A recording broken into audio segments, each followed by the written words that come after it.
Bismillahirrahmanirrahim. Assalamualaikum warahmatullahi wabarakatuh.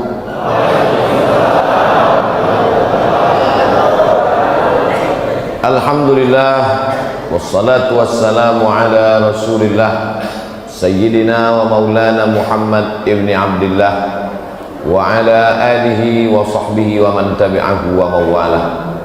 Yang sama-sama kita hormati Bapak dan Lanut, Bapak Camat, alim ulama, tokoh masyarakat, hadirin hadirat, jamaah fardu subuh. Semua yang hadir subuh ini mendapatkan pahala seperti sholat sepanjang malam. Yang ngomong bukan Abdul Somad. Hadis Nabi Muhammad SAW. Man shalla subha fi jama'atin, siapa yang sholat subuh berjamaah, faka'annama shallal laila kullah, dapat pahala seperti sholat sepanjang malam. Jadi kalau mau dapat pahala seperti sholat sepanjang malam, tahajudnya Nabi Muhammad SAW, istiqomah sholat subuh berjamaah. Mudah-mudahan kita sampai anak cucu kita sampai hari kiamat istiqomah sholat subuh berjamaah. Orang yang paling banyak dapat berkah hari ini di Makassar, di Maros, di Sulawesi Selatan, di Indonesia, di dunia ini, yang paling banyak dapat berkah adalah orang yang sholat subuh berjamaah. Sesuai dengan hadis Nabi SAW, Allahumma barik li ummati fi bukuriha, berikan berkah pada umatku pada orang yang paling awal bangun subuhnya. Jadi yang awal bangun jam 2 paling banyak dapat berkah, yang bangun jam 3 banyak dapat berkah, bangun jam 4 dapat berkah, yang 5 dapat berkah, bangun matahari sudah terbit kencing setan di telinganya.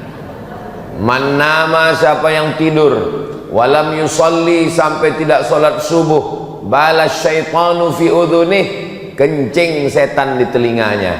Menyediakan toilet setan bagi orang yang tidak subuh berjamaah. Padahal ini hari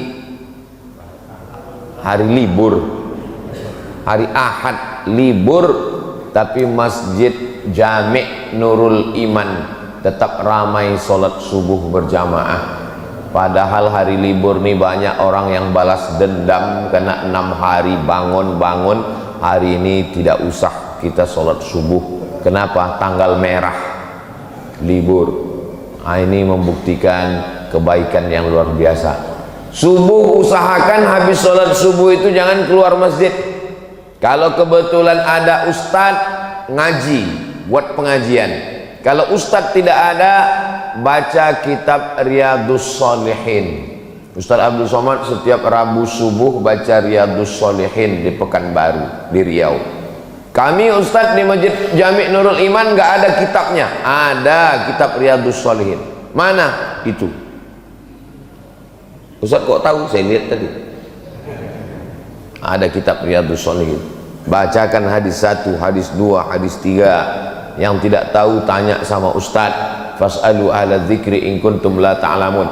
Usahakan habis sholat subuh ngaji. Tidak ada ustadz, baca kitab. Tidak ada yang bisa baca kitab, baca Quran. Baca Quran tidak bisa, pejamkan mata, berzikir. Afdalul zikri fa'lam annahu la ilaha illallah. Sampai jam berapa? Sampai jam 6.26. Dari mana waktu 6.26 itu? Terbit matahari haram sholat, tergelincir matahari haram sholat, tenggelam matahari haram sholat. Kenapa 3 waktu itu tidak boleh sholat? Karena menyerupai perbuatan musyrik jahiliyah Lata, Uzza, Manat, Hubal, Jibti, Taghut, Naham.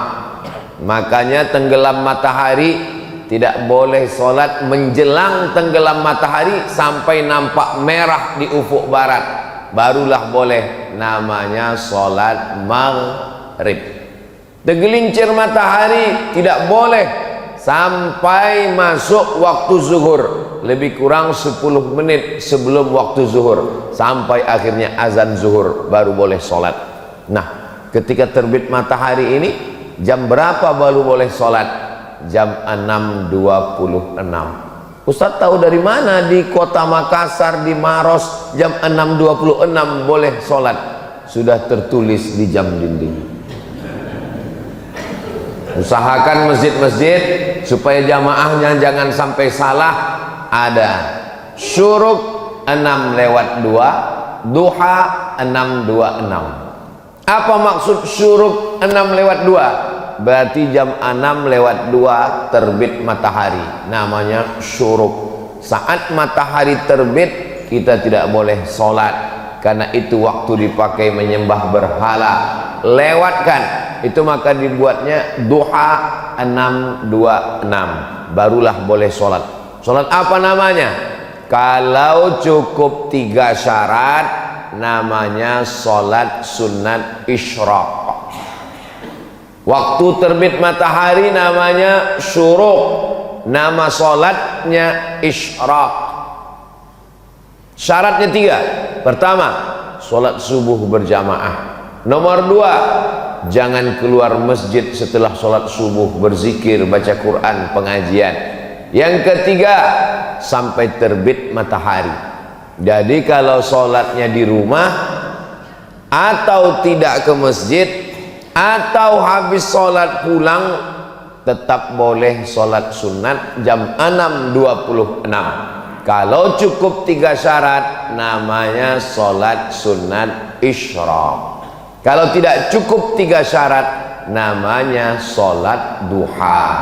Jangan sampai pegawai kantor BUMN ngantri orang urusan di kantor sampai jam 9, jam 10, panjang antrian di bank, di kantor BUMN, kantor dinas.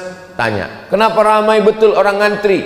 Urusan Pak. Pegawainya mana? Pegawainya sholat duha di musola. Sholat duha hukumnya sunnat, melayani orang banyak hukumnya wajib, meninggalkan yang wajib gara-gara yang sunnat haram hukumnya.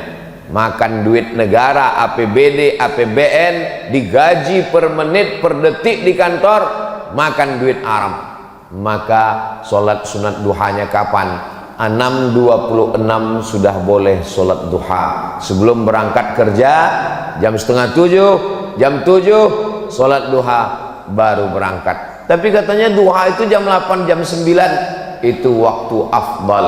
Adapun waktu boleh jam 6.26 sudah boleh, tapi waktunya ini berubah-ubah sesuai dengan terbitnya matahari. Bagaimana kami bisa tahu nanti Ustaz Abdul Somad sudah pulang, kami nggak tahu lagi jam berapa? Mudah saja, datang ke Masjid Jami' Nurul Iman, lihat sebelah kiri. Ini pendidikan yang baik. Terus kalau kami sholat sunat isyraq nanti pahalanya apa? Man sholat subha fi jama'atin, siapa yang sholat subuh berjamaah, summa qa'ada yadhkurullah, duduk berzikir mengingat Allah, hatta tatlu asyam, sampai terbit matahari. Jam 6.26 summa yusalli rak'ataini, sholat sunat isyraq 2 rakaat.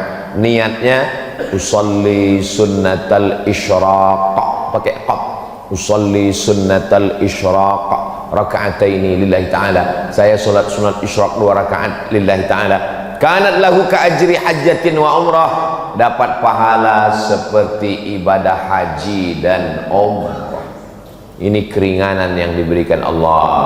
Saya tidak tahu di Makassar, di Maros, di Sulawesi Selatan berapa lama daftar tunggunya. Tapi kalau di Pekanbaru Riau, store 2024, berangkat 2050. Bagi saya yang sekarang umur 25 tahun ini, berarti umur 50 nanti baru berangkat. Bayangkan itu. Jangan kecewa, jangan bersedih, jangan berkecil hati. Kenapa? Sholat subuh berjamaah, duduk berzikir mengingat Allah sampai terbit matahari. 6.26 untuk waktu Masjid Jami' Nurul Iman, Sulawesi Selatan. Maka sholat sunat 2 rakaat dapat pahala seperti haji dan umrah. Mudah-mudahan kita istiqomah insyaallah. Nah, jadi Allah itu maha pemurah. Jadi kalau ada orang mengatakan Tuhan itu tidak adil, saya tidak punya duit, tidak bisa pergi ke Makkah, ONH plus mahal. Saya dulu tidak tahu kenapa disebut dengan ONH plus. Ternyata setelah saya sekolah ke Mesir baru saya tahu. Plus itu artinya fulus. ONH fulus. Karena mahal biayanya. ONH biasa daftar tunggunya panjang, tapi orang lupa Allah berikan keringanan. Sholat subuh berjamaah, sholat sunat 2 rakaat, mendapatkan pahala haji dan umrah. Ini Ustaz ngomong begini ada hadisnya? Ada. Di mana hadisnya? Dalam Sunan At-Tirmidzi. Siapa yang menulis kitab itu? Imam Abu Isa Ibnu Sawrah At-Tirmidzi. Itu hadisnya sahih atau tidak sahih? Hadisnya hadisun hasan. Nah, hasan kan tidak sahih. Sahih dengan hasan sepakat ulama boleh dijadikan sebagai landasan akidah, landasan hukum halal haram, dan landasan dalam beribadah. Maka jangan ragu tentang melaksanakan sholat sunat isyraq. Apakah nanti kita laksanakan sendiri-sendiri atau berjamaah? Sendiri-sendiri. Selesai saya tausiah, Bapak Ibu sholat sunat isyraq. Ketika Bapak Ibu sedang sholat sunat, saya pun pulang. Cuman di belakang nih nggak ada pintu nampaknya. Oh ada. Bapak Ibu yang dimuliakan Allah Subhanahu wa taala. Kira-kira kalau dalam sholat kita menyebut nama orang boleh atau tidak? Misalnya nama suaminya Mas Parno.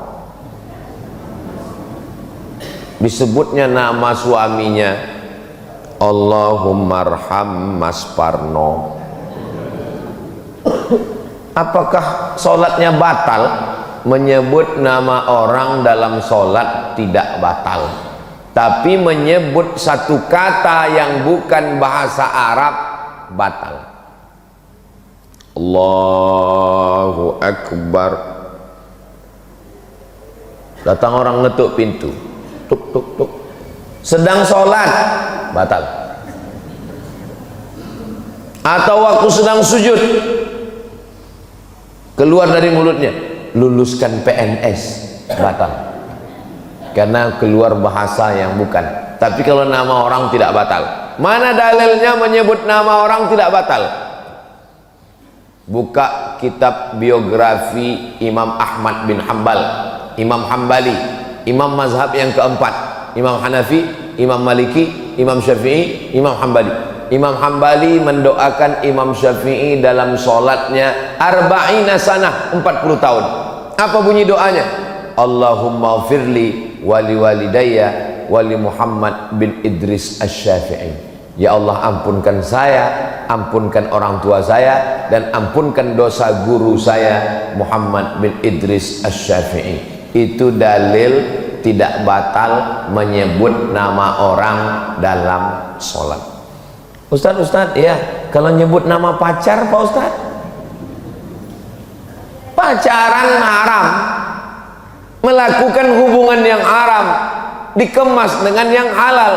La talbisul haqqa bil batil. Jangan campurkan yang hak dengan yang batil.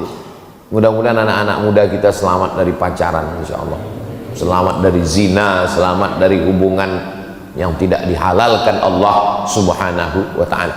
Tapi ada orang yang namanya disebut dalam sholat, memang dia sebagai rukun sholat. Kalau tidak disebut, maka batal sholat. At-tahiyatul mubarakatus salawatut thayyibatu lillah. Assalamu alayka ayuhan nabiyyu wa rahmatullahi wa barakatuh. Wassalamu alayna wa ala ibadillahi salihin. Ashhadu an la ilaha illallah wa ashhadu anna muhammadar rasulullah.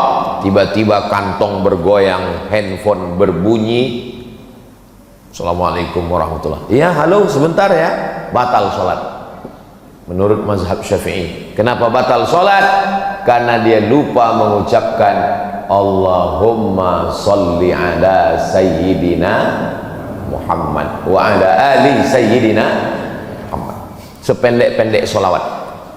Tapi kata Syekh Ali Jum'ah, guru besar usul fiqih, mantan mufti Mesir, ulama Al-Azhar, Kata beliau, solawat yang paling afdal, solawat yang ada nama Ibrahimnya, disebut dengan solawat Ibrahimiyah. Allahumma salli ala Sayyidina Muhammad wa ala ali Sayyidina Muhammad kama sallaita ala Sayyidina Ibrahim wa ala ali Sayyidina Ibrahim. Allahumma barik ala Sayyidina Muhammad wa ala ali Sayyidina Muhammad kama barakta ala Sayyidina Ibrahim wa ala ali Sayyidina Ibrahim. 4 kali. Ustaz Abdul Somad masuk ke Masjid Jami' Nurul Iman, menyebut namanya sudah 12 kali. Kok 12 kali Ustaz?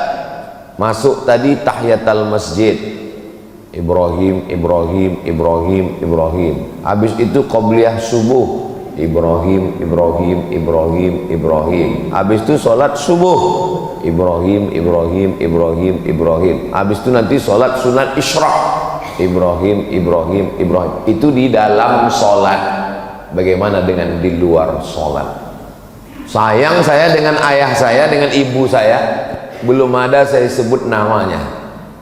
Tapi nama dia sudah kita sebut. Kama sallaita ala Sayyidina Ibrahim wa ala ali Sayyidina Ibrahim kama barakta ala Sayyidina Ibrahim wa ala ali Sayyidina Ibrahim. Nanti anak ibu nanya, Mama, ya, kenapa Nabi Ibrahim itu disebut dalam sholat sampai 4 kali? Pokoknya dari mama kecil sudah begitu. Ayah, ya, kenapa yang disebut nama Nabi Ibrahim bukan nama Nabi Adam, bukan nama Nabi Idris, bukan nama Nabi Nuh, bukan nama Nabi Zakaria, bukan nama Nabi Yahya? Kenapa Ibrahim? Kata Ustadz, jangan banyak nanya. Kalau banyak nanya nanti masuk neraka. Begitu cara membungkam anak-anak biar supaya dia nggak banyak nanya. Kalau anak bertanya, itu menunjukkan dia berpikir, maka usahakan untuk menjawab. Kalau belum bisa jawab, cari jawabannya di channel Ustadz Abdul Somad Official. Subscribe, like, share, and comment. Kenapa Nabi Ibrahim alaihissalam? Karena semua agama samawi ketemu pada titik Ibrahim alaihissalam. Samawi diambil dari kata sama. Sama artinya langit. Agama yang diturunkan dari langit, yang dibawa oleh Nabi, disebut dengan samawi. Nabi Ibrahim punya anak namanya Ishak. Ishak punya anak namanya Yakub. Yakub punya anak namanya Yusuf. Yusuf punya saudara namanya Imran. Imran punya anak cucu keturunan namanya Musa. Agama yang dibawa oleh Nabi Musa adalah agama Islam, tapi dirubah oleh orang Yahudi. Mereka sebut nama agama sekaligus suku mereka dengan suku Yahudi. Enggak Pak Ustadz, itu sekarang negaranya bukan Yahudi, namanya Israel. Apa beda Yahudi sama Israel? Nabi Ibrahim punya anak namanya Ishak. Ishak punya anak namanya Yakub. Yakub namanya 2, satu Yakub, satu lagi Israel. Maka anak cucu keturunan Yakub disebut dengan Bani Israel. Isra artinya hamba, El artinya Tuhan. Israel hamba Tuhan. Asli nama itu bagus, cuman anak cucunya tidak bagus. Israel hamba Tuhan. Bahasa Arabnya Abdul Somad. Abdul itu hamba, Somad itu Tuhan. Jadi nama saya ini kalau Israel. Tapi jangan nanti gara-gara ini ada yang hamil, mohon maaf, punya anak, Pak Ustadz, siapa kasih nama anak saya? Israel. Nanti dia diserang Palestina. Maka disebut dengan Bani Israel. Kalau Yahudi, Nabi Ibrahim punya anak namanya Ishak. Ishak punya anak namanya Yakub. Yakub punya anak namanya Yusuf. Yusuf punya saudara seibu sebapak namanya Yahuza. Cucu cicit keturunan Yahuza disebut dengan Yahudi. Insya Allah Pak Ustadz, nanti saya jelaskan di rumah anak saya. Papa, apa beda Yahudi dengan Israel? Nabi Ibrahim punya anak terus, kasih apa aja namanya, ujung-ujungnya Yahudi. Nah, gitu caranya. Lalu kemudian Nabi Ibrahim punya anak namanya Ishak. Ishak punya anak namanya Yakub. Yakub punya anak namanya Yusuf. Yusuf punya saudara semua. Itulah yang disebut dalam Al-Quran. Inni ra'aitu ahada asyara kaukaba. Saya melihat 11 bintang. Wasyamsa wal qamar, matahari dan bulan. Ra'aituhum li sajidin. Saya melihat 11 bintang tambah matahari dan bulan bersujud kepada saya. Apa arti mimpinya itu? Ternyata arti mimpinya 11 bintang, 11 saudara. Matahari ayah, bulan ibu, 11 bintang, 11 orang saudara. Yusuf ditambah ayah dan ibunya datang menemui Nabi Yusuf alaihissalam. Saat itu Nabi Yusuf sebagai Perdana Menteri Mesir. Maka mimpi ini luar biasa, ada takwilnya. Ustadz, saya selalu mimpi Pak Ustadz. Mimpi apa?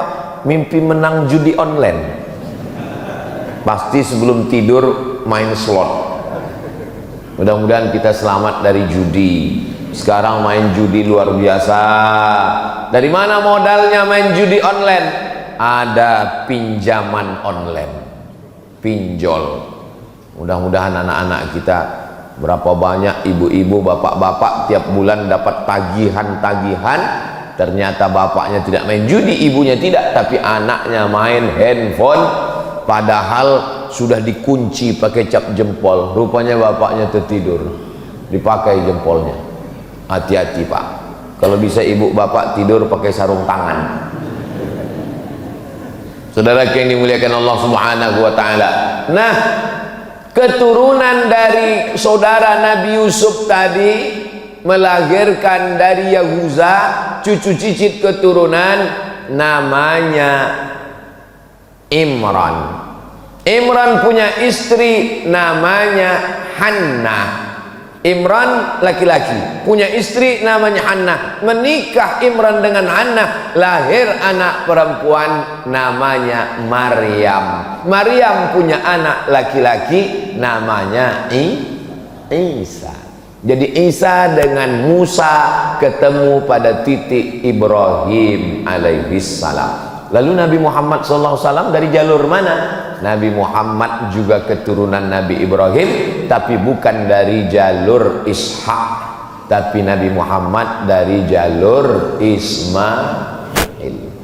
Muhammad SAW anak Abdullah, anak Abdul Muttalib, anak Hashim, anak Abdi Manaf, anak Qusay, keturunan Adnan, cucu cicit Ismail, anak Nabi Ibrahim alaihissalam. Maka tiga nabi ini, Nabi Musa, Nabi Isa, Nabi Muhammad sallallahu alaihi wasallam bertemu pada kakek yang terdekat, Ibrahim alaihissalam. Saya ini keturunan Nabi. Bagus. Ustadz Somad keturunan Nabi. Saya keturunan Nabi. Nabi apa? Nabi Adam. Kalau ada di sini orang yang mengaku saya bukan keturunan Nabi Adam, mohon maaf, berarti keturunan monyet. Bukan kata saya, kata Charles Darwin, teori evolusi. Karena kata dia, dunia ini awalnya nggak ada manusia, tapi lalu kemudian monyet berevolusi menjadi manusia. Salah satu cirinya adalah ada bulu di badannya. Saya lihat berbulu badan saya. Berarti saya dari monyet. Na'udzubillah. Kita tidak evolusi dari monyet. Justru monyet itulah yang berasal dari manusia. Ketika disuruh Allah untuk mencari ikan hari Sabtu, wahai Bani Israel, kamu mau beribadah hari apa? Pilih. Senin, Selasa, Rabu, Kamis, Jumat, Sabtu. Pilih mau ibadah hari apa? Kata orang Yahudi, kami mau beribadah hari Sabtu ya Tuhan. Hari Sabat namanya.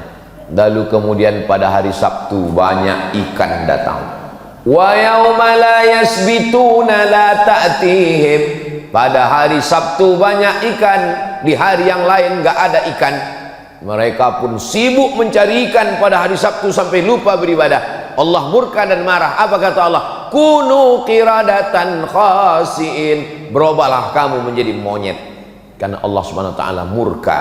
Itu maka disebut Yahudi Israel yang ada sekarang itu adalah keturunan-keturunan monyet, karena tidak ada akal hati perasaannya. Tadi di mobil saya mau kemari, saya buka internet, gambar jenazah-jenazah anak-anak kecil korban dari serangan Israel ke Palestina. Mudah-mudahan Allah menolong saudara kita di Palestina. Saudaraku yang dimuliakan Allah Subhanahu wa taala. Itulah jawaban kenapa nama Nabi Ibrahim disebut. Bukan sekedar menyebut nama Nabi Ibrahim, tapi mengambil pelajaran dari Nabi Ibrahim. Ada seorang laki-laki namanya Azar. Siapa namanya? Azar. Azar ini kerjanya membuat patung. Patung dibuat, dijual. Semua patung-patung yang disembah oleh masyarakat Babilonia, Babel. Dalam Quran disebut daerah itu Bibabila, Babel. Nanti kita kalau ditanya Babel itu di mana? Babilonia, Irak. Bukan Babel Bangka Belitung. Itu di samping Pulau Sumatera. Di Sumatera Selatan, Palembang. Ini Babel, Babilonia, Irak. Di Irak ini mereka menyembah berhala-berhala, patung-patung. Dan patung itu yang membuatnya, tukang buatnya namanya Azar. Azar punya anak laki-laki namanya Ibrahim. Diabadikan nama Azar dalam Al-Quran. Wa idh qala Ibrahimu li abihi Azara. Ingatlah ketika Ibrahim berkata kepada bapaknya Azar, atattakhidhu asnaman alihah. Mengapa engkau membuat patung berhala menjadi Tuhan? Azar ngamuk. La illam tantahi, kalau kau tidak berhenti menceramahi aku, mendakwahi aku, melarang aku buat patung, nyembah patung, la arjumannaka, ku lempar kamu pakai batu sampai mati. Wahjurni malia, tinggalkan aku. Ibrahim, jangan ceramahi saya. Kalau kamu tetap menceramahi saya, mendakwahi saya, la arjumannaka, saya rajam kamu, saya lempar kamu pakai batu sampai mati. Wahjurni malia, tinggalkan saya. Nabi Ibrahim orangnya lembut. Apa kata Nabi Ibrahim? Sa'astaghfiru laka rabbi, aku akan memintakan ampun kepada Allah untukmu. Innahu kana bi hafiya.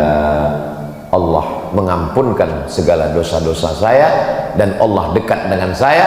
Allah mengabulkan doa saya. Ini pelajaran bagi pemuda hijrah, anak-anak muda yang taubat, tergabung dalam biker subuhan, anak-anak muda yang hijrah taubat, membuat komunitas.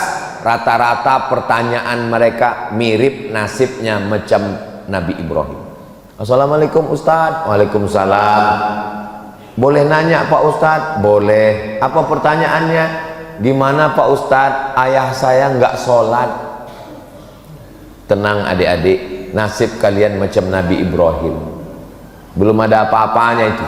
Nabi Ibrahim punya ayah bukan sekedar nggak sholat, tukang cetak batu berhala. Bayangkan, semua patung-patung berhala yang disembah orang kafir musyrik, tertulis di tengkuknya made in Azar.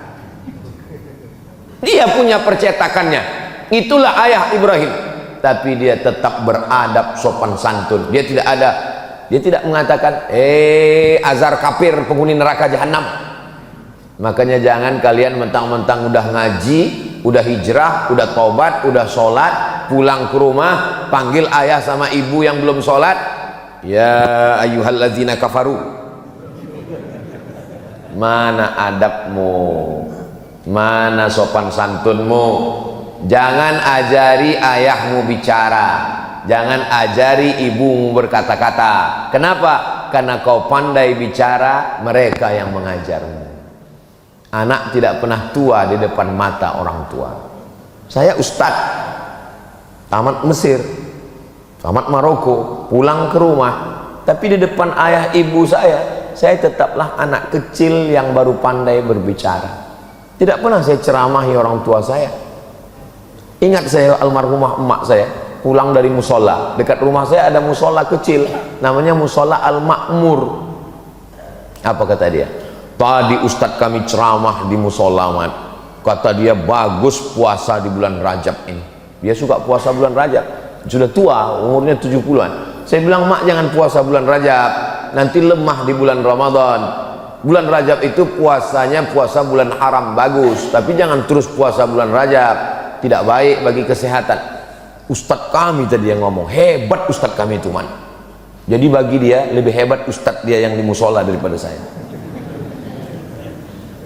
Dia pergi umroh, pembimbingnya Ustadz Yurnalis namanya di kota Pekanbaru, dengan Ustadz Mawardi Muhammad Saleh namanya di kota Pekanbaru. Pulang dia umroh, dia kasih tahu ke saya, aku umroh tadi, Mat, hebat pembimbing kami itu. Kira-kira kau bisa nggak ceramah macam dia ya? Di depan mata orang tua, anak tetaplah anak kecil yang belum bisa apa-apa. Maka jangan pernah menceramahi orang tua. Kenapa? Karena kau serius, mereka melihatmu lucu. Lucu kau ya, anak kecil udah pandai ceramah gitu ya. Maka doakan mereka berakhlakul karimah, belikan dia kain sarung, belikan dia peci, belikan dia tasbih, ibu belikan dia mukena, berikan dia hadiah, doakan dia tengah malam, teteskan air mata, munajat kepada Allah, berlemah lembutlah kepada dia. Jangan sampai ibumu, ayahmu berkata, dulu kusangka kalau anakku hijrah ngaji dengan Ustadz Abdul Somad dia jadi baik, sekarang malah kurang ajar. Memang betul ternyata Ustadz Somad itu Ustadz radikal. Saya mau anak-anak muda setelah dia taubat, setelah dia hijrah, Masya Allah ternyata hadir Baikir Subuhan itu, datang bawa bendera, luar biasa. Ini ibu-ibu yang mau cari calon menantu Baikir Subuhan. Baikir Subuhan ini hebat, Bu. Subuh ke masjid, subuh aja, yang lain enggak.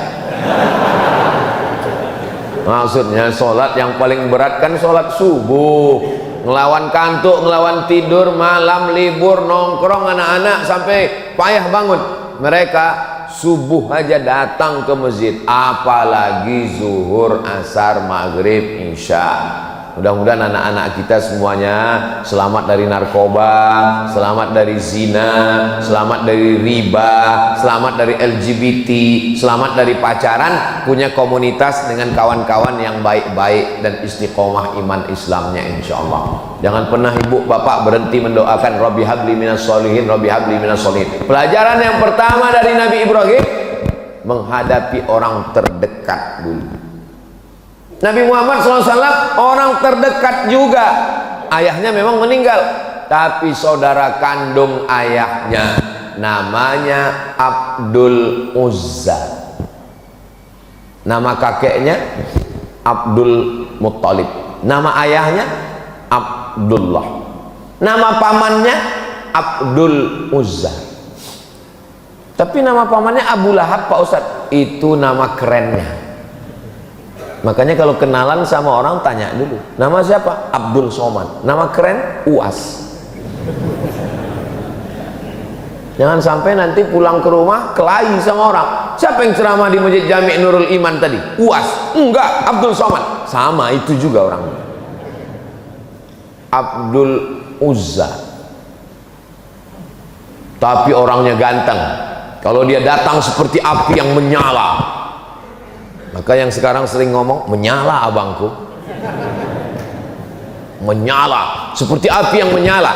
Bahasa Arabnya api yang menyala itu lahab, maka disebut dia dengan Abu Lahab. Makanya kalau ada di tempat kita orang ganteng tapi nggak pernah ke masjid, berarti saya nggak ada ngomong begitu. Di Pekanbaru ada, saya lewat di jalan, ada rumah makan, mampir rumah makan Abu Lahab. Loh, haram ini pakai nama Abu Lahab, ternyata ujungnya pakai P, lahap, bukan B. Lahap makan, maksudnya makan, kalau di situ lahap. Nggak tahu rumah makan itu sudah buka atau tutup, karena takut orang mampir. tarmihim bihijaratin min sijil. Bapak Ibu yang dimuliakan Allah Subhanahu wa taala, ujian pertama pemuda hijrah, orang tua. Jangan sampai kurang ajar dengan orang tua. Lembutlah kepada mereka. Wa in jahadaka ala an tusyrika bima laisa laka bihi ilmun. Kalau ayahmu ibumu memaksamu untuk beribadah kepada yang bukan Allah, mempersekutukan Allah, maksa buat dosa, kamu nih baju kamu seperti baju nenek-nenek, buat malu, buka jilbabmu, buka hijabmu, lihat nih baju mama seperti mak lampir. Jangan lawan, tetap lemah lembut. Apakah boleh diikut orang tua yang kufur? Tidak boleh. Wa sahibhuma fid dunya ma'rufa, tapi tetap bergaul dengan baik. Bagi yang sudah masuk Islam, saudaranya, ayahnya, kakaknya, adiknya, ibunya belum Islam, jangan kasar. Ini mau dekat hari raya kurban, sapi kita sudah ada 9. Ustaz kok tahu? Itu sudah penuh 8 sapi, 10 sapi sudah, masih ada 20, masih ada 12 sapi lagi. Masya Allah, tabarakallah. Mudah-mudahan sebelum sampai tanggal 10 Zulhijjah itu daftar sudah penuh semua, insya Allah. Amin. Waktu rapat antara panitia kurban, alhamdulillah Bapak Ibu, masjid kita tahun ini ada kurban sapi dan ada kambing. Siapa yang kambing? Saya kambing, saya kambing. Semua ngaku sapi dan kambing, berkurban sapi dan kambing. Fasalli, salatlah li rabbika, kepada Allah, wanhar, dan berkurbanlah. Ujian yang pertama, korban perasaan menghadapi ayah bernama Azab. Selesai. Kenapa ujian saya berat Pak Ustaz? Ada orang yang dilahirkan dari keluarga santri, ayahnya kiai, ayahnya Andre Guruta, ibunya perempuan yang solihah. Sedangkan Nabi Ibrahim saja diuji, apalagi kita. Kalau ada orang tuamu tidak baik, berarti ujianmu seperti ujian Nabi Ibrahim. Berarti menurut Allah engkau mampu menghadapinya, karena Allah tidak memberikan ujian lebih daripada kemampuanmu. La yukallifullahu nafsan illa wus'aha. Maka ridho dengan takdir yang diberikan Allah. Selesai ujian pertama, masuk ujian yang kedua. Nabi Ibrahim alaihissalam berhadapan dengan orang yang menyembah bulan, matahari. Masih ada orang sekarang menyembah bulan. Masih ada orang sekarang yang menyembah bulan. Buktinya, siapa yang lahir bulan Mei, jangan usaha di laut, cocoknya di darat. Ini termasuk menyembah bulan. Laki-laki dengan perempuan hampir nikah gara-gara percaya sama penyembah bulan, nggak jadi nikah. Kamu nikahnya bulan apa? Saya bulan Anu. Oh, ini bintangnya Pisces, ikan. Kamu lahir bulan apa? Saya bulan April. April Taurus, kambing. Kambing nggak cocok dengan ikan. Nanti masuk angin gembung mati. Batal nikah hanya gara-gara percaya pada penyembah bulan dan bintang. Namanya astrologi. Tapi katanya bagus belajar tentang matahari. Yang bagus itu astronomi, ilmu falak. Sedangkan yang sesat itu astrologi, percaya kepada perbintangan.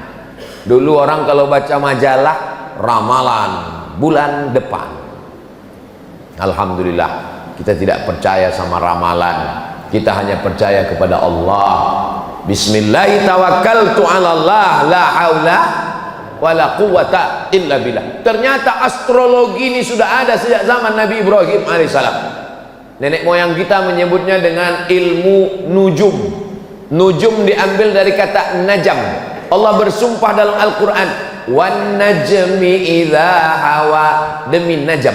Najam artinya bintang, nujum bintang-bintang. Ilmu nujum, ilmu yang mengkaji tentang bintang-bintang, dikaitkan dengan nasib manusia. Ini hukumnya syirik, karena lebih percaya kepada bintang daripada kepada Allah. meniadakan kuasa Allah. Yang berkuasa adalah planet bintang-bintang.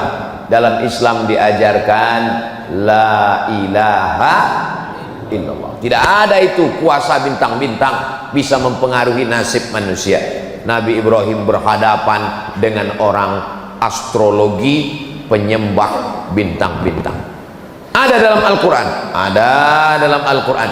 Falamma ra'al qamara bazighan qala hadza rabbi. Ketika dia melihat bulan, dia katakan, oh bulan Tuhan. Falamma afala qala la uhibbul afilin. Ketika bulan hilang, berarti dia bukan Tuhan. Falamma ra'a asy-syamsa bazighatan qala hadza rabbi. Ketika muncul matahari, oh ini Tuhan. Hadza akbar, ini lebih besar daripada bulan. Falamma afalat, ketika dia hilang, berarti dia bukan Tuhan. Banyak orang mengartikan ayat ini mengatakan Nabi Ibrahim sedang mencari Tuhan. Lihatlah perjalanan Ibrahim mencari Tuhan. Dia lihat bintang, dia sangka Tuhan. Dia lihat matahari, dia sangka Tuhan. Nabi Ibrahim bukan filosof. Yang mencari Tuhan itu ahli filsafat. Aristoteles, Demokritos, Sokrates, Thales, itu yang mencari Tuhan. Sedangkan nabi-nabi tidak pernah mencari Tuhan. Nabi Ibrahim tidak pernah mencari Tuhan. Allah yang memperkenalkan diri kepada nabi-nabi. Ma'rifah namanya, perkenalan Allah kepada nabinya. Lalu apa maksud Nabi Ibrahim melihat matahari, bulan? Dia mau mengajar para astrologi itu bahwa nasibmu bukan ditentukan oleh matahari, tidak ditentukan oleh bulan lahir, tapi ditentukan oleh Allah Subhanahu wa ta'ala. Kasihan sekali kalau ada orang tua masih percaya astrologi. Lahir anaknya, kata pakar astrologi, anak kamu beruntung karena lahirnya bulan penuh. Bulan sedang penuh 30, berarti anakmu ini rezekinya penuh. Lahir anak kedua pas bulan sabit, ini pembawa sial. Kan kasihan sekali. Akhirnya anak yang bulan penuh dikasih uang penuh, uang jajan penuh, sekolah penuh, akhirnya dipakai main judi. Anak yang bulan sabit dikasih uang sedikit, dia serius belajar. Setelah dewasa, apa yang terjadi? Kecemburuan sosial. Anak yang dikasih uang sedikit cerita cucu-cucu kelahi gara-gara orang tua tidak adil. Itu kakak saya disekolahkan sampai S1, S2, S3, S teler, S cendol, S doger, S Bandung. Sementara adiknya tamat SMP karena dianggap sialan, nggak perlu disekolahkan. I'dilu baina auladikum, bersikap adillah kamu di antara anak-anak kamu. Ittaqullah, wahai bapak dan ibu, takutlah kepada Allah, jangan curang, bersikap adillah kepada anak-anak, jangan percaya astrologi. Nggak jadi nikah gara-gara ramalan perbintangan, tidak adil pada uang jajan anak gara-gara ramalan. Mau ikut TNI, Angkatan Darat, Angkatan Laut, Angkatan Udara, Polisi, BUMN, ASN, nggak jadi gara-gara ramalan. Kamu lahirnya bulan apa? Saya lahirnya bulan April. Oh, April ini lambangnya kambing. Cita-cita mau jadi apa? Mau ikut Pak Dan Lanut, Angkatan Udara. Nggak bisa, karena kambing nggak bisa terbang. Yang cocok jadi Angkatan Udara ini hanya nggak tahu ya, nggak hafal semua bintang. Kamu lahirnya bulan apa? Saya lahirnya lambang ikan. Ini cocok Angkatan Laut. Apa ini? Ini khurafat, tahayul, bohong, mitos semuanya. Islam datang membersihkan pikiran kita dari itu semua. Kita hanya percaya kepada Allah Subhanahu wa ta'ala. La ilaha illallah. Kalau kita berusaha berhasil, bersyukur kepada Allah, alhamdulillah. Kalau kurang berhasil, berarti Allah ingin menjadikan kita orang yang sabar. Setelah kita berikhtiar, bismillahi tawakkaltu 'alallah, serahkan pada Allah. La haula wala quwata illa billah. Selesai menghadapi ujian yang kedua, masuk ujian yang ketiga. Ini sampai ujian yang keberapa nih Pak Ustadz? Pokoknya sampai jam 6.26. Siap nggak siap sejarah Nabi Ibrahim ini? Pokoknya jam 6.26 kita sholat. Dari tadi Ustadz ngeliat ke atas terus ngeliat jam, itu ada jam. Inilah hebatnya Masjid Jami' Nurul Iman. Jamaahnya bisa tenang karena jamaah bisa ngeliat jam. Ustadznya juga tenang karena ngeliat jam. Jadi dibuat jam itu dua arah, satu untuk jamaah, satu untuk ustadz. Tolong masjid-masjid yang ada di Sulawesi Selatan, yang ada di Sabang sampai Papua, di Malaysia, Brunei Darussalam, dimanapun berada, tiru penempatan jam di Masjid Jami' Nurul Iman. Jamaahnya tahu waktu, ustadznya juga tahu waktu. Karena di beberapa tempat ada jam sampai 3, tiga-tiganya mati, lupa ganti baterai. Khotib sampai. Tapi saya pernah ceramah di Masjid Pekanbaru Riau. Itu di meja itu dikasih lampu 3, hijau, kuning, merah. Saya tanya panitia, Pak panitia, ini meja Dewan Hakim Musabaqah Tilawatil Quran lupa dicopot. Bukan Pak Ustadz, ini bukan MTQ. Memang sengaja kami pasang karena banyak ustadz yang lupa berhenti kalau ceramah. Jadi dipasang. Kalau udah lewat waktu hidup lampu kuning.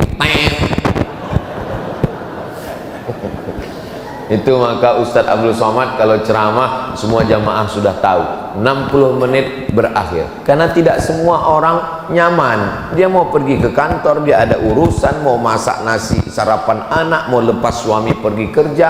Akhirnya pas datang ke masjid, yang pertama dalam pikirannya ngelihat Ustadz, kapan berakhir penderitaan ini. Nah, ujian yang ketiga, Nabi Ibrahim berhadapan dengan umat penyembah berhala. Ada patung makhluk hidup, binatang, serangga, yang besar yang kecil. Ketika semua mereka sedang pergi ke kebun korma, Nabi Ibrahim menghancurkan berhala itu, dihancurkannya semua, dipecahkannya, diambilnya kampak, digantungkannya di berhala yang paling besar, ditinggalkannya satu.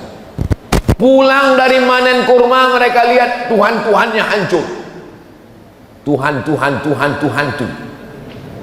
jadi hantu, hancur semua. Maka mereka pun memanggil Nabi Ibrahim, diabadikan dalam Al-Quran. A'anta fa'alta hadza bi alihatina ya Ibrahim. Apakah engkau yang menghancurkan Tuhan-Tuhan kami ini wahai Ibrahim? Nabi Ibrahim menjawab dengan logika akal. Apa kata Nabi Ibrahim? Bal fa'alahu kabiruhum hadza. Yang melakukan ini adalah patung yang paling besar. Kalau nggak percaya, fas'aluhum in kanu yantiqun. Tanyalah yang kecil-kecil ini kalau mereka bisa bicara. Padahal jelas yang menghancurkan itu Nabi Ibrahim. Nabi Ibrahim ingin mengajak mereka menggunakan akalnya, karena mereka punya otak, punya pikiran, punya akal, tapi tidak pernah dipakai. Diajak bicara nggak mau, dihancurkan, ditunjukkan. Rupanya orang kalau sudah, Masya Allah, jazakumullah, terima kasih Ustadz, anak gadis duduk tersenyum di tengah malam, kalau sudah datang air minum, ceramah bisa jadi 2 jam. Sampai mana tadi ceritanya? Hancur berhala-berhala, ditangkap Nabi Ibrahim, dieksekusi, dipersekusi. A'anta fa'alta hadza bi alihatina? Engkau yang sudah menghancurkan Tuhan kami? Nabi Ibrahim jawab dengan slow, bal fa'alahu kabiruhum hadza. Yang menghancurkan ini patung yang paling besar. Fas'aluhum in kanu yantiqun. Mereka lah, kalau kamu tidak percaya tanya. Rupanya orang, prinsip manusia dari sejak zaman Nabi Ibrahim, kalau kalah otak, mereka akan pakai otot. Kalah otaknya, buntu, mereka pakai otak, ngadu ke raja. Rajanya Namrus.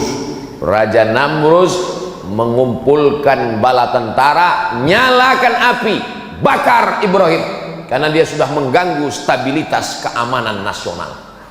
Akhirnya dinyalakan api unggun, harriquhu, bakar dia. Saat mereka membakar Nabi Ibrahim alaihissalam, Allah berkata kepada api, ya nar, wahai api, kuni bardan, jadilah engkau sejuk, wasalaman, dan selamat, ala Ibrahim, sejuk dan selamat engkau bagi Ibrahim.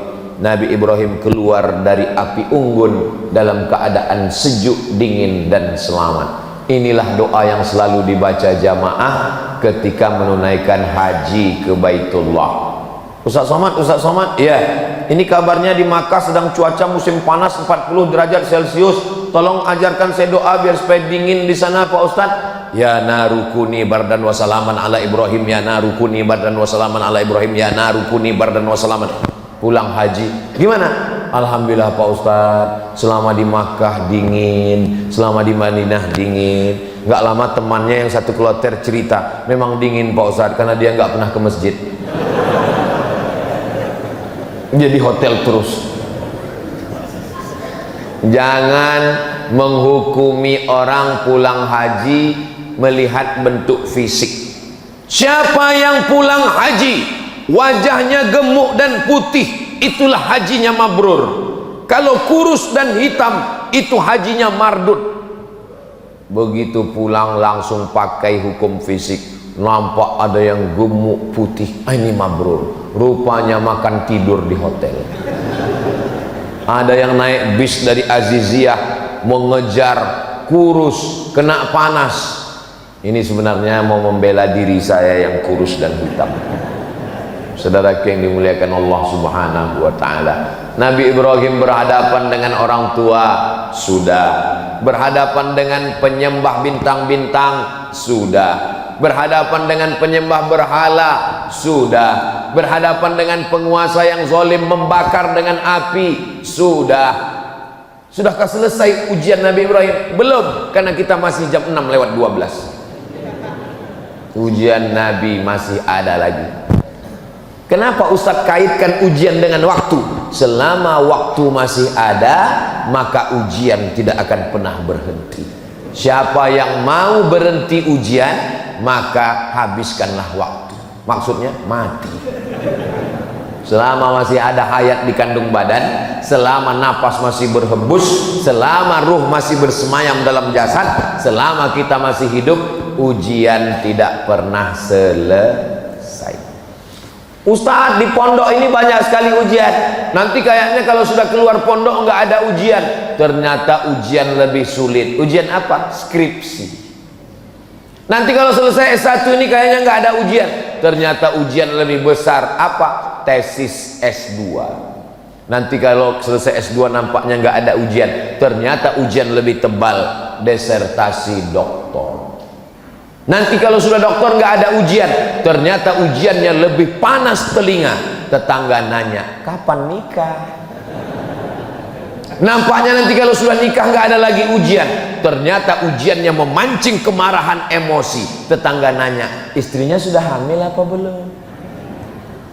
Ternyata nanti kalau sudah punya anak, nampaknya saya ini sudah nggak ditanya-tanya orang lagi. Ditanya orang, Ustadz kok nggak punya anak perempuan? Siapa itu? Saya, anak saya laki-laki. Selalu dikomen orang, mudah-mudahan Ustadz punya anak perempuan ya. Lalu kapan ujian ini berakhir? Mati. Selesai. Kalau udah mati barulah kita nggak diuji. Kalau sudah mati nggak diuji juga. Marabbuka. Hidup adalah ujian. Berani hidup, berani menghadapi ujian. Takut menghadapi ujian, jangan hidup. Takut hidup, mati saja. Boleh untuk update status pagi.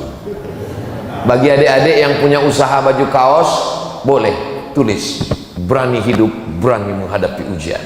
Takut menghadapi ujian, jangan hidup. Takut hidup, mati saja.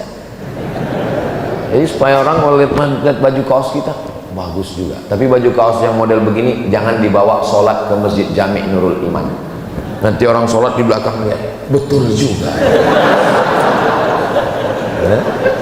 Nah, Nabi Ibrahim diuji lagi. Selagi masih hidup diuji. Menikah dengan perempuan namanya Sarah. Sarah tidak mengandung. Apa kata tetangga? Ajuzun aqim. Ajuz, perempuan tua. Aqim, mohon maaf, yang tidak punya anak, mandul, diejek. Akhirnya Nabi Musa, Nabi Ibrahim pindah ke Mesir. Dari Babilonia pindah ke Palestina. Di Palestina nikah dengan Sarah. Sarah tidak punya anak, pindah ke Mesir. Di Mesir ada seorang perempuan menjadi pembantu. Perempuan ini awalnya anak bangsawan, anak orang kaya, bangsawan. Bangsawan itu artinya bangsa yang hidup di awan, tinggi di atas. Terjadi peperangan, akhirnya anak perempuan bangsawan ini ditawan, dijadikan budak, dijual di pasar budak, dibeli oleh Sarah. Kata Sarah, kamu nikah dengan suami saya supaya suami saya punya anak. Itulah cerita asal muasal Sarah. Jadi bukan Nabi Ibrahim yang mencari-cari, WhatsApp, enggak ada. Sarah yang menyuruh Hajar menikah, melayani suaminya supaya lahir seorang anak. Rupanya doa Nabi Ibrahim dikabulkan Allah. Doanya diabadikan dalam Quran. Rabbi habli minas solihin, Rabbi habli minas solihin, Rabbi habli minas solihin. Lahirnya anak, seorang anak pada umur Nabi Ibrahim, dalam tafsir Ibnu Katsir 86 tahun. Bapak, ada di antara bapak yang umur 86 tahun? Kalau ada umur 86 tahun masih gendong anak, itulah Nabi Ibrahim alaihissalam. Saya sarankan ke adik-adik kalian kalau bisa cepat nikah, jangan lama-lama. Tamat kuliah, kerja, ada modal untuk beli mahar, Quran dan seperangkat alat sholat dan uang panai, nikah. Jangan tunggu lama-lama. Kenapa? Nanti kalau kalian lama nikah, pas gendong anak kecil, orang nanya, cucu ya Pak? Ustaz kau tahu? Saya pernah kena. Saya gendong Sami, datang dia, cucu ya Pak? Kepala kau cucu saya bilang. Untung istri saya nggak dengar. Nah, jadi Nabi Ibrahim alaihissalam berdoa. Nabi Ibrahim Khalilullah, kekasih Allah, kesayangan Allah, bapaknya nabi-nabi, cucu cicitnya jadi nabi, berdoa 86 tahun baru dikabulkan Allah. Datang jamaah, Ustaz, kenapa doa saya belum juga dikabulkan Allah? Saya bilang Nabi Ibrahim berdoa 86 tahun, Nabi Musa berdoa 40 tahun, Nabi Muhammad berdoa 16 bulan baru pindah arah kiblat dari Masjidil Aqsa ke Masjidil Arab. Kamu berdoa kapan? Subuh tadi. Siapa kita? Ini banyak orang sekarang berdoa ini bukan meminta tapi memaksa. Kita berdoa ini minta, kalau Allah kasih alhamdulillah, nggak dia kasih kita minta terus. Ini banyak orang maksa, ya Allah tolong kabulkan, kalau enggak awas. Apa ini? Sama anak-anak muda ini kalau berdoa, ya Allah aku jatuh cinta kepadanya, jadikan dia jodohku. Kalau dia bukan jodohku, jadikan dia jodohku. Kalau dia sudah punya jodoh, matikan jodohnya. Apa ini? Bagaimana kita memaksa Allah Subhanahu wa ta'ala? Yang namanya berdoa itu meminta, memohon dengan suara yang lirih, mengangkat tangan, meneteskan air mata. Betapa sakitnya hati saya Pak Ustaz. Saya yang ngantar dia ke kampus, yang menemani pendaftaran, tapi giliran wisuda yang lain. Kau mesti husnuzon, kau mesti kuat tegar. Allah ingin memberikan perempuan yang lebih cantik, yang lebih putih, yang lebih solihah. Mana dia Pak Ustaz? Ustaz pula dipaksa. Apa ini anak-anak muda ini? Makanya anak-anak biker subuhan tidak begitu. Kalau dia sedang galau, dia gas terus sampai ke pantai Losari. Saudara yang dimuliakan Allah Subhanahu wa ta'ala, saya kaji ini subuh ini supaya kita sadar, semakin dekat dengan Allah semakin tinggi keimanan, ujian itu banyak. Betul Pak Ustadz. Dulu saya sebelum tobat, waktu masih mabuk, waktu masih sakau, hidup saya nyaman aja Pak Ustadz. Sekarang begitu hijrah, begitu bergabung dengan biker subuhan, pas ngaji, pertama kali sholat Pak Ustadz, hilang sendal. Sholat yang kedua, hilang helm. Allah mau menguji imanmu, membersihkan dosamu di masa lalu, mengangkat derajatmu. Ujian-ujian itu 3 kemungkinan. Yang pertama, menghapuskan dosa. Yang kedua, mengangkat derajat. Yang ketiga, Allah Ta'ala ingin membuat kita satu level tempat tertinggi, namanya ridha. Semua umat Islam masuk surga, tapi tidak semua mendapatkan ridha Allah. Kalau dapat surga belum tentu dapat ridho, tapi kalau dapat ridho pasti dapat surga. Makanya kita berdoa tidak minta surga duluan, minta ridho. Allahumma inna nas'aluka ridhoka wal jannah. Ridho dulu baru surga. Dari rukun Yamani ke Hajar Aswad, Allahumma inna nas'aluka ridhoka wal jannah. Ketika saya minta, ya Allah, berikanlah kami ridha. Semua ibu-ibu bilang amin. Ada satu ibu-ibu diam aja, ditanya sama kawannya, kok nggak bilang amin? Aku sudah dapat ridha. Dari mana kau tahu dapat ridha? Suamiku namanya Mas Ridho. Nama adalah doa. Jadi kalau ibu kasih nama anak namanya ridha, dia ingin supaya dia ridha menerima segala ketetapan Allah, segala yang baik yang buruk. Makanya rukun iman itu kan ada 6. Antu'mina bil qadari, beriman kepada takdir, khairihi wa syarrihi, yang baik dan yang buruk. Oh, jadi takdir itu ada 2 Pak Ustadz? Iya, takdir baik dan takdir buruk. Betul-betul sesuai dengan saya dan suami Pak Ustadz. Maksudnya Bu, saya bagi suami saya ini takdir baik dia Pak Ustadz, tapi dia bagi saya itu takdir buruk saya Pak Ustadz. Allah Subhanahu wa Ta'ala mempertemukan kalian di tempat yang baik, dalam majelis yang baik, dengan cara yang baik, supaya kita mendapatkan kebaikan-kebaikan. Nabi Ibrahim tidak pernah lepas daripada ujian. Sudah punya anak, apa kata Allah Subhanahu wa Ta'ala? Antarkan anakmu ke Baitullah, dari Masjidil Aqsa ke Masjidil Haram. Jaraknya 1500 km, naik unta menyeberang lautan gurun pasir. Umur Nabi Ismail, kata Imam Al-Qastullani, Imam Badruddin Al-Aini dalam syarah Sahih Bukhari, wa umruhu sanataini, umur Nabi Ismail 2 tahun. Umur 2 tahun, umur lagi-lagi lucu-lucunya, lagi sayang-sayangnya, disuruh Allah pisahkan dia ke Baitullah. Ditinggalkan Nabi Ibrahim lah anaknya itu di samping Ka'bah. Diabadikan dalam Quran. Askantu min dzurriyyati, aku tinggalkan anakku Ibrahim fi wadin, Ismail fi wadin, di sebuah lembah, ghairi dzi zar'in, tidak ada tanaman, kering kerontang, panas menggigit, inda baitikal muharram. Lihat adab Nabi Ibrahim. Enggak ada Nabi Ibrahim berdoa, ya Allah teganya engkau. Enggak ada. Apa kata Nabi Ibrahim?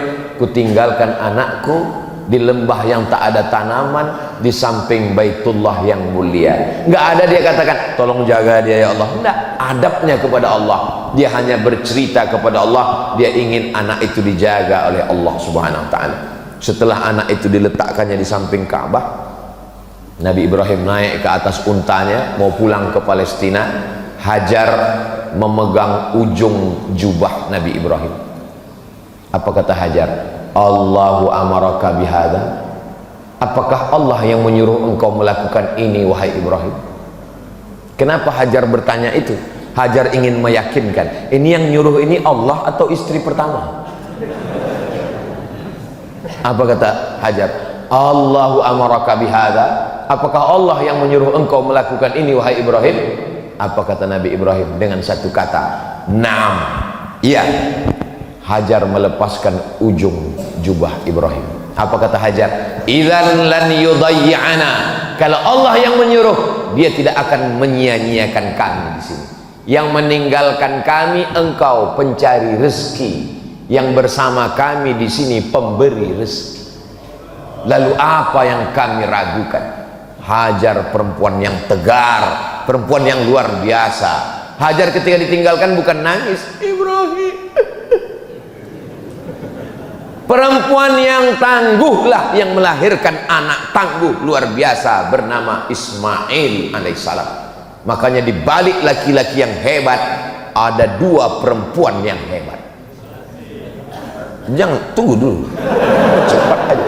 Maksudnya dua itu maksudnya ibu dan istri, itu maksudnya. Ini orang ini udah lain aja nih bu, nampak.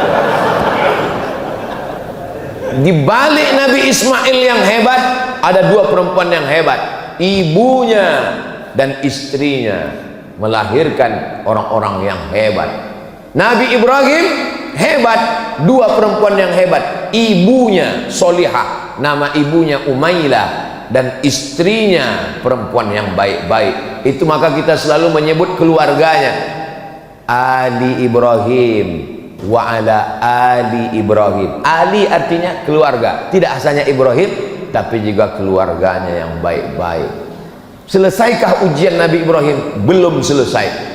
Masih ada ujian menyembelih anak, masih ada ujian membangun Ka'bah, masih ada ujian memanggil jamaah haji. Tapi waktu kita sudah sampai 626. Jangan kemana-mana, kita lanjutkan setelah yang satu ini. Jamaah yang dimuliakan Allah Subhanahu Wa Taala, intinya selagi masih ada waktu, ujian tidak pernah akan datang berhenti. Kita siap menghadapi ujian hidup. Bapak Ibu siap menghadapi ujian hidup? Mau nggak siap dia datang juga. Memangnya kalau kita bilang saya nggak siap Pak Ustaz, memangnya datang malaikat membawa, ini ada ujian, kamu siap apa enggak? Nah, kalau kamu siap saya kasih, kalau enggak saya kesana dulu ya. Nggak ada begitu, mau siap nggak siap tetap. Maka kuatkan diri dengan sholat. Allahu Akbar, serahkan kepada Allah. Inna sholati wa nusuki wa mahyaya wa mamati lillahi rabbil alamin. Salat, zikir, baca Quran itu menguatkan pundak bahu kita untuk menghadapi ujian-ujian. Tapi saya tidak mengatakan saya yang ceramah, saya yang paling siap. Tidak. Doakan Bapak Ibu semua supaya Ustadz Abdul Somad punya hati yang kuat menerima ujian dari Allah Subhanahu wa Ta'ala. Kita ini kuat kalau saling mendoakan. Kita tidak pernah berpisah. Walaupun saya akan pulang besok pagi ke Sumatera, ke Riau, tapi kita tetap bersama dalam doa, saling mendoakan. Mudah-mudahan kita semuanya istiqomah, mati husnul khatimah. Anak-anak kita semuanya soleh dan solehah. Rezeki kita berkah sehingga kita bisa berhaji ke Baitullah. Ala hadhihi niyah, al-Fatihah. A'udzu billahi minasy syaithanir rajim. Bismillahirrahmanirrahim. Alhamdulillahi rabbil alamin. Arrahmanir rahim. Maliki yaumiddin. Iyyaka na'budu wa iyyaka nasta'in. Ihdinas siratal mustaqim. Siratal ladzina an'amta 'alaihim ghairil maghdubi 'alaihim waladdallin. Amin. Allahumma salli ala Sayyidina Muhammad wa ala ali Sayyidina Muhammad kama sallaita ala Sayyidina Ibrahim wa ala ali Sayyidina Ibrahim. Allahumma barik ala Sayyidina Muhammad wa ala ali Sayyidina Muhammad kama barakta ala Sayyidina Ibrahim wa ala ali Sayyidina Ibrahim. Allahumma ja'alna sabirin sabura Ibrahim. Jadikan kami orang yang sabar seperti kesabaran Nabi Ibrahim menerima segala ujian-Mu ya Allah. Allahumma ja'alna minal aqwiya quwwata Ibrahim. Jadikan kami orang-orang yang kuat, yang tegar seperti kekuatan ujian menghadapi ujian hidup Nabi Ibrahim alaihissalam. Ya Qawiyyu ya Matin, Engkau yang maha kuat, gagah perkasa. Qawi imanana, kuatkan iman kami. Wa sahih ajsadana, sehatkan badan kami. Wa ja'alna minar rasyidin, jadikan kami orang yang lurus, lurus hatinya, lurus pikirannya, lurus kata-katanya, lurus perbuatannya. Rabbana hab lana minas shalihin, jadikan anak kami anak-anak yang soleh seperti solehnya Nabi Ismail alaihissalam, seperti solehnya Nabi Ishaq alaihissalam. Allahumma ja'al zawjatina minas salihat, jadikanlah pasangan hidup kami istri-istri yang solihah, allati tu'inu imanana, yang menolong iman kami. seperti solihahnya Sarah, seperti solihahnya Hajar yang menolong iman Nabi Ibrahim alaihissalam. Rabbana ighfir lana dzunubana, ampunkan dosa kami, wali abaina, ayah kami, wali ummahatina, ibu kami, wali azwajina, pasangan hidup kami, wali dzurriyyatina, anak keturunan kami, wali man hadarana, semua jamaah yang hadir pada subuh yang penuh berkah ini ya Allah. Allahumma khtim lana bi husnil khatimah wa la takhtim alaina bi su'il khatimah. Rabbana atina fid dunya hasanah wa fil akhirati hasanah wa qina adzaban nar. Wa sallallahu ala sayyidina Muhammad wa ala alihi wa sahbihi wa sallam. Walhamdulillahi rabbil alamin. Taqabbalallahu minkum minna wa minkum taqabbal ya karim.